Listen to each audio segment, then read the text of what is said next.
Benny and Nina and the Big Gray Wolf, Extended Episode 7, Black Nina. Character description: Benny the bunny.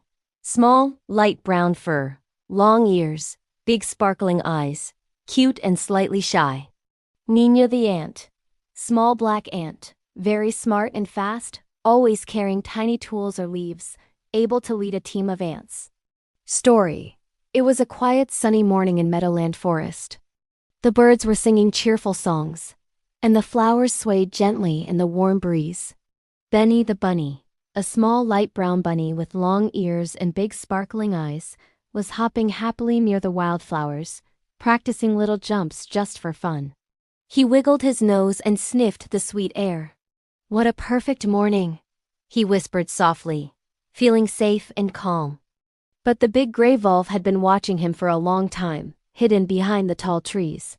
His dark eyes glimmered, and a sly smile appeared on his face. He whispered to his pack of wolves, "Today, we will catch the little bunny. Be ready. Stay quiet and follow my plan." The wolves crouched low, their tails swishing silently, and they crept through the forest, careful not to make a sound. The wolf led his pack to a narrow part of the forest path. He and his friends set a clever trap, arranging sticks, shiny stones, and leaves in a pattern that would trip Benny when he hopped along. "He won't know what hit him," the wolf chuckled softly. Meanwhile, Benny hopped along the trail, unaware of the danger. He sniffed the flowers and chased a fluttering butterfly. "I love practicing my hops," he said quietly, bouncing over a small patch of grass. His ears twitched nervously as he noticed something shiny on the ground, but he did not suspect the trap yet. Suddenly, Benny stepped on one of the sticks. It snapped loudly, making him jump back in surprise. "What was that?" he squeaked. Before he could hop away, a net fell from above and trapped him tightly. Benny struggled, his little paws flailing. "Help, Nina! Someone help me!" he shouted, panic rising in his voice. Nina the ant, a small black ant with bright antennae and carrying a tiny leaf, was nearby, collecting materials for Benny's garden. She saw Benny caught in the net and gasped, "Benny, hold on. I have a plan." She quickly ran to the ground and called her army of ants. Hundreds of tiny black ants appeared, marching in perfect lines. Each ant carried a small piece of leaf or twig. They moved quickly toward Benny's trap, their tiny legs moving fast over the grass and stones. Benny watched in amazement. "Nina, your friends are amazing," he whispered, trying not to panic. The Big Gray Wolf laughed cruelly, showing his sharp teeth. "You won't escape this time, little bunny," he growled. His pack of wolves circled around, looking ready to pounce. Benny's heart pounded in his chest. "I knew I shouldn't have come this way," he muttered, struggling against the ropes. Nina climbed onto a small tree branch and shouted instructions. "All ants pull together, bite the ropes, free Benny."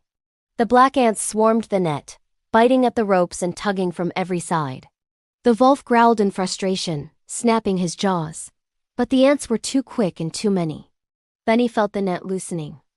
I think it's working," he squeaked, wiggling and twisting carefully. The ants pulled harder, biting at the ropes until the net finally gave way. Benny jumped out and landed safely on the grass. "I'm free. Thank you, Nina," he cried, his heart racing with relief. The wolf's pack yelped in surprise. He tried to grab Benny, but the ants were everywhere, biting the ropes and even nipping at the wolves' tails. The Big Gray Wolf growled angrily, frustrated by the tiny army. Finally, he gave up and ran away with his pack, disappearing into the trees with an angry howl. Benny's paws trembled, but he was safe. He looked at Nina, his eyes wide with gratitude. "You saved me! How did you do it?" he asked, still panting. Nina smiled, brushing her tiny antennae.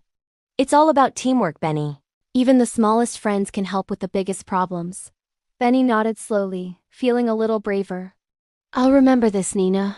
I won't wander near the scary paths alone again," he said softly.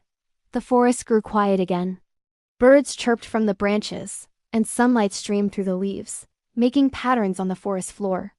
Benny and Nina walked together, hopping and chatting about the adventure.